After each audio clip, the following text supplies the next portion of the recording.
Hello, everyone. Welcome back to Fast Guard News. I'm Dwight Gibson, Rod Payne. and today we want to talk to you about private investigation. So, tell us what is a private investigation? What does it consist of?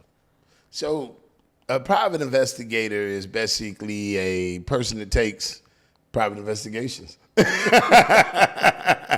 And, a private investigator is an investigator for hire. So, whether you're trying to solve a case of infidelity or you're trying to prove that your child has been neglected or somebody keeps vandalizing your house, or following somebody around, it's private investigators get into all those type of duties because a private investigator is there for hire. Essentially, when we look for like private investigation leads and we start talking to clients, we're there really listening to see if there's something we can do to help them. Mm-hmm. People call with all kind of weird requests, like we want to tap someone's phone, but we don't want them to know, okay, did you buy the phone? Is it your wife? No, it's this girl that I met at the movies. It's like, nah, we're not doing that. So what's the weirdest private investigation request you've ever gotten? Like as one of your what you would call a funny story. Well, as a private investigator, I mean, you get all kind of weirdos that call in. I talked on the phone one night with a guy for like 4 hours, and then In one shot? In one shot, man. It's investigation. So basically, before we start, now we charge for a consultation. Before I would get on the phone and listen to all these sob stories. And I told the guy, I was like, yeah, I said, this is an investment. So, this and that. And we talked and he told me about all this stuff. And I said, okay, well, I'm going to send you the quote. He said, well, how much you think it'll run?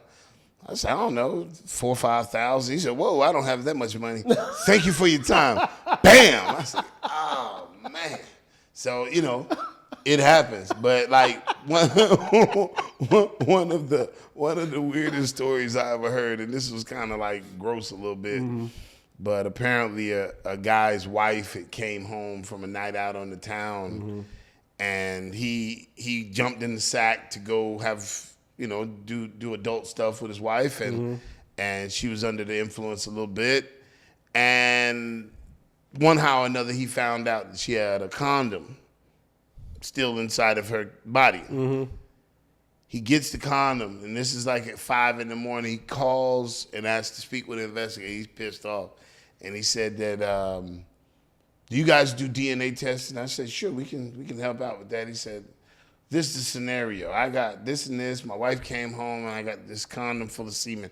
I want to know whose this is. I was like, we don't do that type of, that's crime scene technician type stuff. And I was like, why do you want to know that? He was like, no, I want to do an investigation on my wife and da-da-da. I was like, I think you kind of just solved the investigation. Mm-hmm. Right. So, at some point you got to look, I guess, from a clientele base of, is it something that's worth you investing your money on investigating? Mm-hmm. Because like, if you think somebody's cheating on you and you find something like that, then the answer is yes, they are cheating on you. You solved the case. We had a bunch of cases that you wouldn't believe where we had to go put GPS units on people's cars at 3 a.m. in the morning. So you physically had to go put a GPS unit Oh, yeah, lay in the grass, the whole night, cars passing by, you can't stand, And at this time, I was a police officer, so this is like a side business we would do it. And you start following people around, and then you realize some people are just insane. They make up this whole scenario about what a person is doing. How do you get the tracker back? Do you get it? Do you just leave it? You gotta go back and get it? Back in there and go get it. You gotta go retrieve it. I don't know if you remember that one time I called you and it was like 2 a.m. and I was trying to hop a gate in like Lake Worth. And I said, hey man, we lost the tracker. It's showing up somewhere over here in Lake Worth.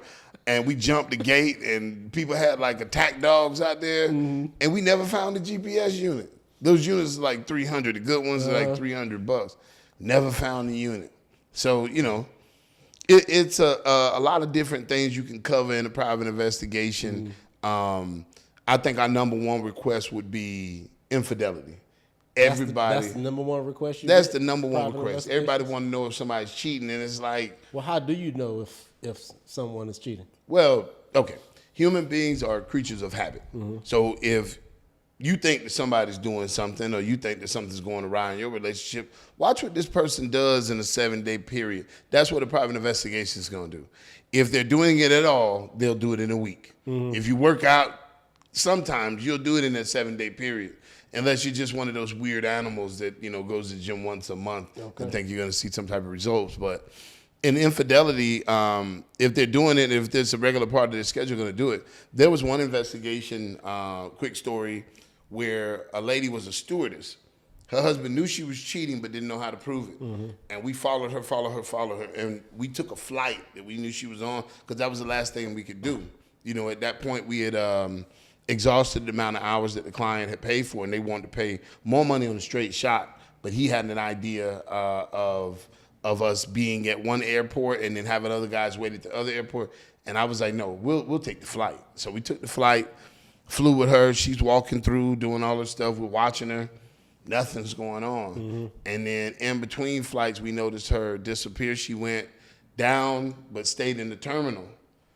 And apparently she was going to a little area. Her and a pilot were going and hooking up in like a back area. So, we didn't get a chance to really see everything that was going on, but we see her and the guy go back there. They were back there for a little while. Once they left, we went back there, obvious signs, paper, and all this stuff.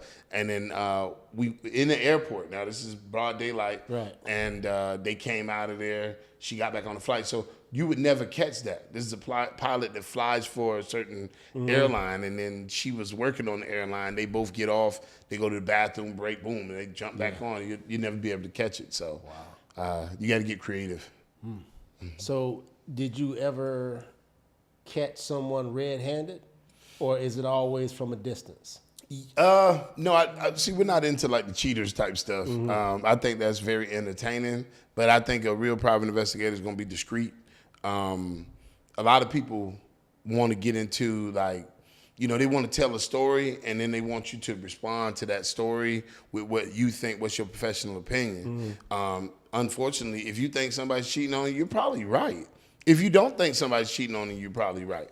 But definitely, if you think there's something it's worth, spending the money just to get a consultation and see if possibly a private investigator would be a good fit for what you want to find out. What's the steps a person needs to take to hire a private investigator? You call Fast Guard Service, get one of us on the phone. We'll get your information. You'll pay for the consultation. We'll listen to everything, and we want to hear the whole breakdown of the whole scenario. If we cannot help you, we cannot help you. You just spent $100, but at least now you know. So the consultation is $100, and during that consultation, we'll be able to ascertain if we can provide this service or if we can't. And if we can't, what happens then? We can't. So the questionnaire that we have filled out, it'll let us know if we can even want to accept a consultation. This is just nothing we can handle. Once we get to that phase, we look into it. We want to take tell us the whole story, chronological order, and show us everything that you have, all the information, because an investigation is only as good as the information that's provided. Give us everything. Can we find it? Can we find this missing person? Sometimes it's like playing Where's Waldo. Sometimes it's real easy. So we spend money on running checks. A lot of times out of that $100, it's not just the time of the investigator to give the consultation.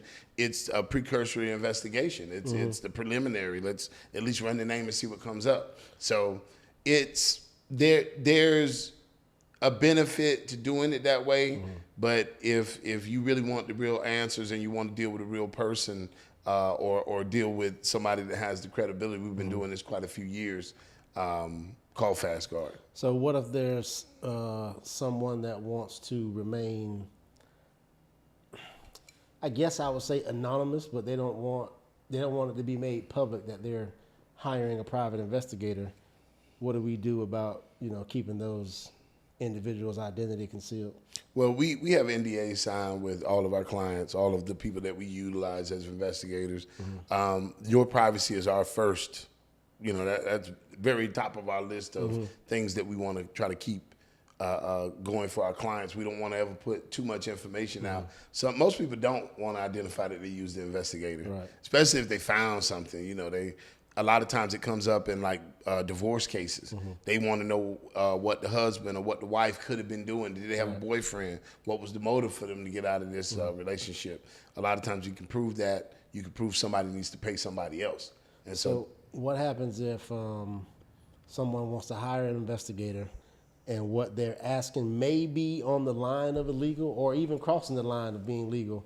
Do you direct them to contact law enforcement or? well, when it comes down to legal or illegal, I'm sorry, I misphrased that. Not being legal or illegal, but what they're insinuating is going on may be illegal.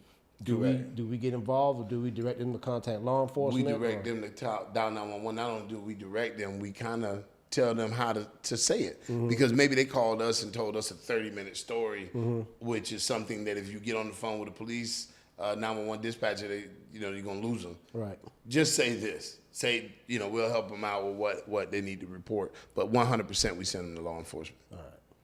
Well, thank you. All right, guys, there you have it. Thank you for joining us on Fast Guard News. Remember, Fast Guard service, we can get a guard anywhere in the nation in 4 hours or less. You can reach us on our website, www.fastguardservice.com, and you can reach us by phone at 844-254-8273 or 844-25-GUARD. Have a good day.